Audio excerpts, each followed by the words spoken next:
இந்தியாவில் மறைந்த முன்னாள் பிரதமர் மன்மோகன் சிங் உடலுக்கு இன்று அரசு மரியாதையுடன் இறுதிச் சடங்கு மேற்கொள்ளப்பட்ட நிலையில் அவரது உடல் அக்கினியுடன் சங்கமித்தது.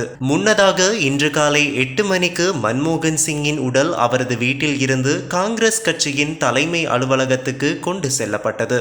முற்பகல் 9:30 மணி வரை கட்சி தொண்டர்கள் மற்றும் பொதுமக்கள் அஞ்சலிக்காக வைக்கப்பட்டது. இதனைத் தொடர்ந்து காங்கிரஸ் கட்சியின் தலைமை அலுவலகத்தில் இருந்து மன்மோகன் சிங்கின் உடல் இறுதி ஊர்வலமாக கொண்டு செல்லப்பட்டது. அத்துடன் முழு அரச மற்றும் இராணுவ மரியாதையுடன் அவரது உடல் அக்கினியுடன் சங்கமித்தது. இதேவேளை மன்மோகன் சிங்கின் மறைவுக்காக எதிர்வரும் 1ஆம் திகதி வரை 7 நாட்களுக்கு நாடு முழுவதும் துக்கம் அனுஷ்டிக்கப்படும் என்று இந்திய மத்திய அரசு அறிவித்துள்ளது.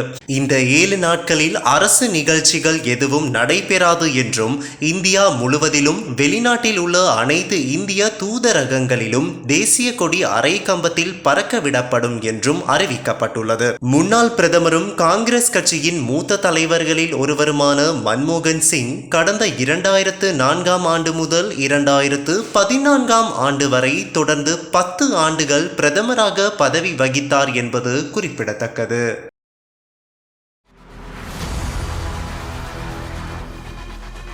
இலங்கையின் முதல் நிலை முதற்கர செய்தி வழங்குனர் வீரகேசரியில் குறும் தகவல் செய்திகளை உடனுக்குடன் தமிழில் பெற்றுக்கொள்ள டயலாக் வலையமைப்பிலிருந்து REG இடைவெளி வீக்கி என்று பதிவிட்டு 87 960 என்ற எண்ணுக்கு குறுஞ்செய்தி ஒன்றை அனுப்புங்கள்.